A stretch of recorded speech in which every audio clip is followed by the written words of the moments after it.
Frédéric, bonjour. Bonjour François-Xavier. Bonjour. Frédéric, rappelez-nous, allez, en quelques mots, ce que fait APG, ce que représente APG aujourd'hui. Alors APG, c'est le premier réseau mondial de représentants de compagnies aériennes.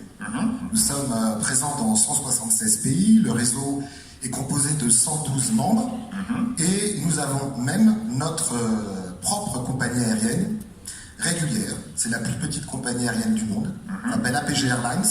Le code IATA, c'est GP275. Nous opérons du lundi au vendredi du Toulouse-Lorient dans un petit Beech 350 magnifique de 8 places. Nous en sommes très fiers. Nous avons des relations commerciales avec plus de 250 compagnies aériennes dans le monde. Nous en représentons plus d'une vingtaine en France.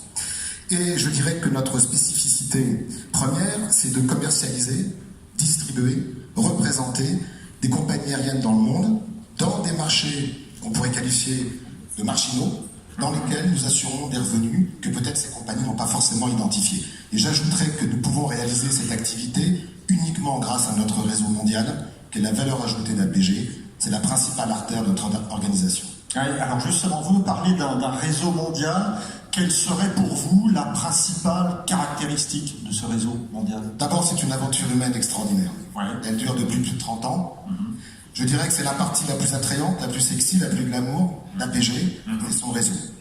APG s'efforce depuis maintenant plus de 30 ans de maintenir, de garder, de consacrer l'humain au sein de son organisation et de sa stratégie. Tu sais, François-Xavier, travailler avec le monde tous les jours, c'est un luxe incroyable, intellectuel et professionnel. Le réseau APG a été créé il y a plus de 30 ans par son fondateur, Jean-Louis Barrault. Il est maintenant présidé depuis maintenant plus de 10 ans avec brio par sa fille Sandrine de Saint-Sauveur, avec la même ADN, l'empathie et l'humain. Et c'est grâce à cette empathie que nous avons pu créer ce réseau mondial, qui est aujourd'hui une vraie famille, une grande famille, composée certes de religions différentes, de cultures différentes, mais au sein de cette famille, le tissu humain n'a cessé toutes ces années de nouer ses membres entre eux. Et moi, je suis toujours très ému, voire même bouleversé, quand je vois tous ces gens, tous ces membres, venus du monde entier, 2-3 fois par an, se retrouver avec du bonheur, de l'excitation, de la joie, au cours des événements qu'APG peut organiser annuellement. Bien sûr que c'est compliqué d'animer un réseau mondial. Il y a des tensions, comme dans toutes les familles, des tensions qui sont propres au monde géopolitique dans lequel nous vivons. Mais si on met l'humain au cœur du sujet, au cœur des préoccupations, miraculeusement, tout s'arrange. Et je finirai en disant qu'on a pratiquement tous le même produit. À l'étalage, on a quasiment tous le même produit.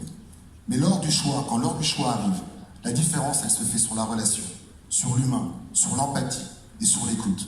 Et si ces valeurs-là ne sont pas installées tout de suite dans la relation professionnelle, alors le succès et la réussite sont en péril. Alors Frédéric, puisque vous incitez justement sur l'humain, comment définiriez-vous en fait vos relations avec les agences de voyage aujourd'hui? On est exactement dans le même état d'esprit.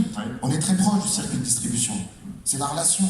On va voir le plus souvent possible les agences de voyage, leur dire qu'on les aime, leur assurer le service après-vente de meilleure qualité.